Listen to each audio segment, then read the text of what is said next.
First of all, I'd like to apologise that I haven't made a video for quite a while. I don't know if you've noticed, but I've been quite inactive recently, mostly due to the fact that I was cleaned again. My reason for making this video is that whenever I go to the arena at the moment, there's so many scammers there. It literally feels like about half the people there are trying to scam you. So I figured I'd try and expose most of the tricks that the scammers use at the arena so that less people would like to get scammed and hopefully they fuck off and do something else. On a note, I really don't recommend that you stake. Staking isn't a nice part of the game. It's made a lot of players completely lose interest in RuneScape.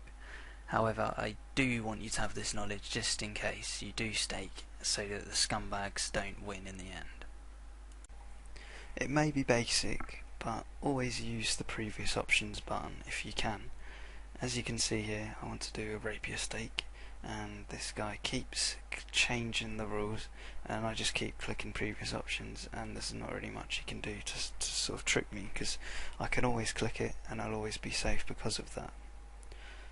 If for whatever reason you decide to do some different rules, so for example you move to a mage box and you don't have those rules set, make sure you double or even triple check the rules.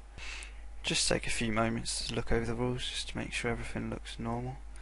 If you do that, then the only way you can really be scammed is if someone glitches, which is quite unlikely. I'll go on to sort of staking glitches a bit later on in the video. I'm going to try and show you the most common tricks people use for different rules. Not too long ago the Dominion Tower was released, and with that came the Goliath gloves amongst other things. These gloves can hit up to about 300, and if you don't have them and you find someone with them, you have no chance, as you're about to see. You can quite often see people who are saying, "Oh, I'll box my purple party hat versus your 25 mil, just as long as you don't have Goliath gloves," and they do.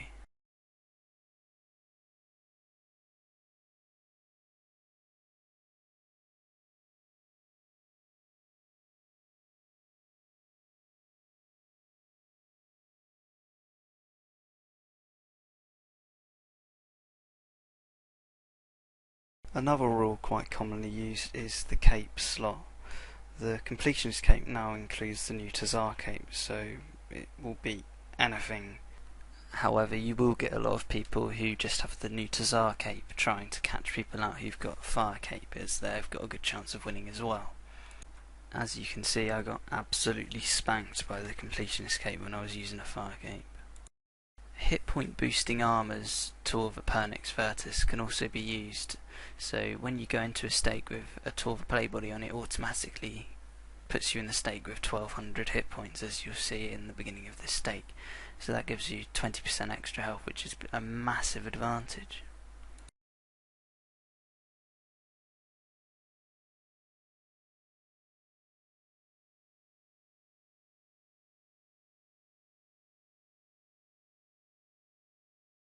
I've seen quite a lot of people offering dragon claw fights, and I really would not recommend going up against them because they can have a shield and a weapon, so you quite often will get someone with Staff of Light and an Elysian or one of the engineering shields, or they could even use a Vesta longsword if they really wanted to.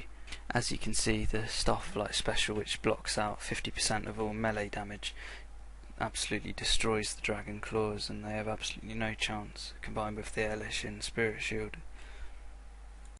Similar to the Dragon Claw fight is a Dragon Dagger fight, where it's just the weapon slot, and most of the time you'd be up against a Staff of Light, or if the other person really didn't like money, they'd use a Vesta longsword.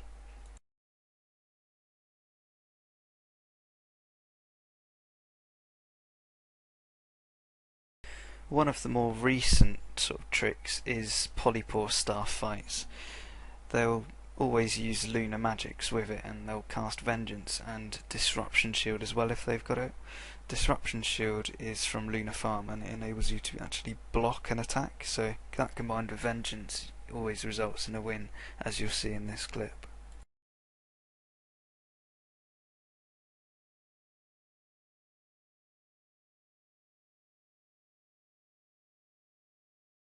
Potions on is really straightforward. They'll just use extremes, and they'll put attack and strength first, followed by defense.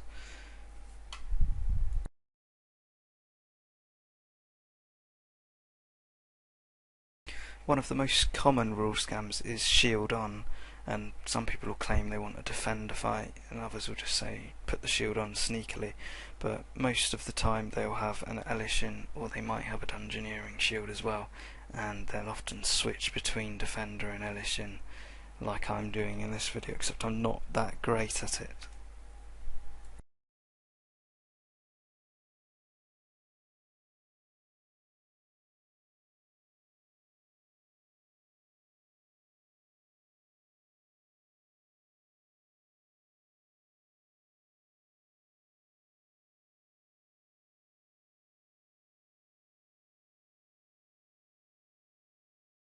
Unless you've practiced a lot, I really wouldn't do prayer on in stakes, as it takes quite a lot of experience and experienced opponents will always win.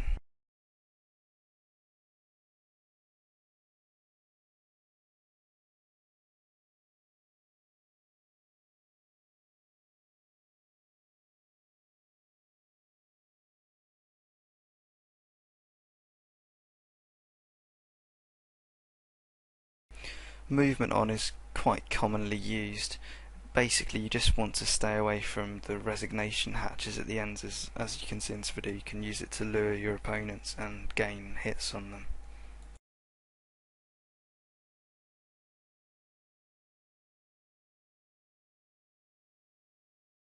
Possibly the worst trick would be food on fights, where players can use an item called the cornucopia combined with purple sweets. They use the purple sweets in the cornucopia and then eat from the cornucopia, which counts as 120 life points for 4 purple sweets. You can do this an infinite amount of times, so theoretically you could last forever in a stake, but fortunately if a stake goes up to 15 minutes it automatically ends and everyone gets their money back. Here is someone who's legitimately actually trying to trick people into doing a summoning on fight. Summoning on rule is probably the trickiest one to master and it takes a lot of practice. Someone attempting this first time wouldn't have a hope in hell of being an experienced player. Probably the most common scam is when other people try and offer less money than you, trying to trick you into thinking it's the same amount. So quite a lot of people will be like boxing 100 mil and they'll only put 10 mil up. The reason this one's so common is probably because it's the easiest one to fall for, so you've got to especially look out for this one.